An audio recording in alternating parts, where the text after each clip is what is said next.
Halo semuanya, perkenalkan kami dari kelompok 9 PDB 13. Di video kali ini kami akan mengajak kalian semua untuk eksplor lebih dalam tentang keberagaman yang ada di Kampung Pecinan Surabaya dan juga Pasar Pabean. Apa aja sih fakta-fakta menarik tentang kedua tempat ini? Yuk simak video kami. Fakta pertama, Kampung Pecinan sudah ada sejak tahun 1275. Kampung Pecinan sudah ada sejak dahulu. Pada abad 13 akhir, etnis Tionghoa mulai mukim di Surabaya. Mulai abad 13 akhir sampai pertengahan abad 17, gelombang pertama mulai datang. Lalu pada abad ke-20, mulai datang gelombang kedua. Di awal 1920-an, mereka membangun rumah di lahan kosong bersama perantau dari Arab, Madura, dan luar Surabaya. Lalu baru pada tahun 1950-an, mereka tergusur proyek pembersihan sungai dan pindah ke Tabak Bayan serta mengisi sisa ruang di Istal Kuda.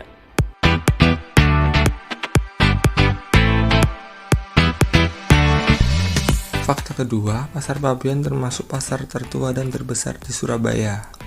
Bagi masyarakat Surabaya, Pasar Pabean dikenal sejak 1918 sebagai salah satu pusat perkulakan rempah dan bahan pangan. Memiliki bangunan bergaya neoklasik, membuat Pasar Pabean termasuk ke dalam bangunan bersejarah. Dulu Pasar Pabean menjadi pusat rempah-rempah yang akan dikirim ke Belanda.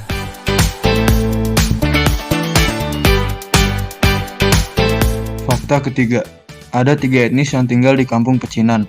Mayoritas penduduk yang tinggal di Kampung Pecinan adalah etnis Tionghoa. Namun, puluhan tahun, warga keturunan Tionghoa telah berasimilasi sedemikian rupa. Mereka hidup berdampingan dengan suku Jawa dan Madura. Beberapa melakukan pernikahan campuran hingga membentuk kemajemukan. Tak heran jika Kampung Pecinan merupakan laboratorium tentang hidup bertoleransi. Fakta keempat, Pasar Pabean memiliki posisi yang strategis. Pasar Pabean berada di antara Sungai Kalimas dan Sungai Pegirian. Di utara terdapat pemukiman etnis Arab, di selatan terdapat pemukiman etnis Cina, di sebelah timur terdapat Jalan Songoyudan, dan di sebelah barat terdapat Jalan Panggung yang merupakan pemukiman etnis Jawa dan Madura. Dilengkapi dengan fasilitas yang memadai, membuat Pasar Pabean tetap eksis di tengah banyaknya pasar tradisional di Surabaya. Fakta kelima, masyarakat menguasai bahasa antar etnis. Masyarakat menguasai bahasa antar etnis. Keberagaman yang ada di Kampung Pecinan dan Pasar Pabean membuat masyarakat dapat menguasai bahasa antar etnis. Banyak masyarakat etnis Tionghoa yang menguasai bahasa Jawa dan menggunakannya untuk berkomunikasi satu sama lain. Begitupun dengan masyarakat etnis Jawa. Banyak dari mereka yang bisa berbahasa Mandarin dan menggunakannya untuk bahasa keseharian. Walaupun begitu, mereka tetap menjadikan bahasa Indonesia sebagai bahasa utama untuk mereka berkomunikasi. Bahkan, tidak hanya sekedar bahasa, mereka juga saling memahami kebudayaan satu sama lain.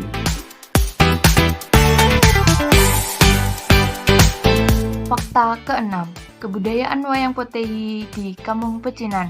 Wayang Potehi merupakan kebudayaan yang dibawa imigran asal Tiongkok ke Nusantara sekitar abad ke-16 dan menyebar ke beberapa kota di Pulau Jawa.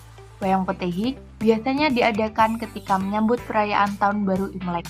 Kelenteng Hock Tien Hian, kelenteng tertua di Surabaya, menggelar pertunjukan Wayang Potehi untuk dinikmati para pengunjung.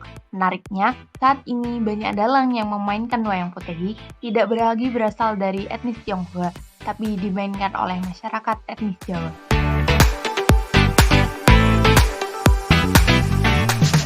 Gimana teman-teman?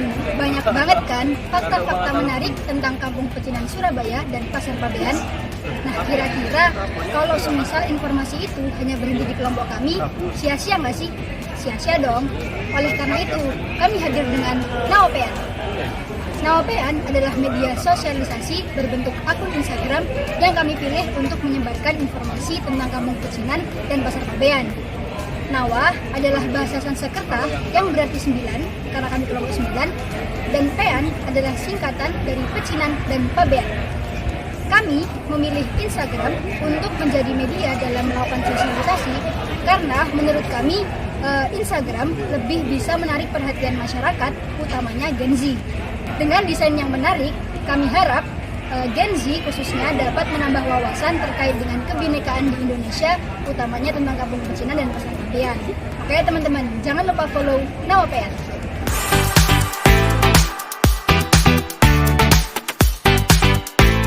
Melihat fakta-fakta yang sudah dijelaskan, kita dapat mengambil pelajaran dari masyarakat di sana untuk kemudian kita implementasikan.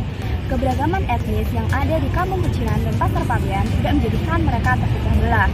Saling menghargai dan saling menghormati menjadi dasar bagi mereka untuk menjaga kehidupan yang harmonis. Oleh karena itu, waktunya kita, generasi muda, untuk mengimplementasikannya.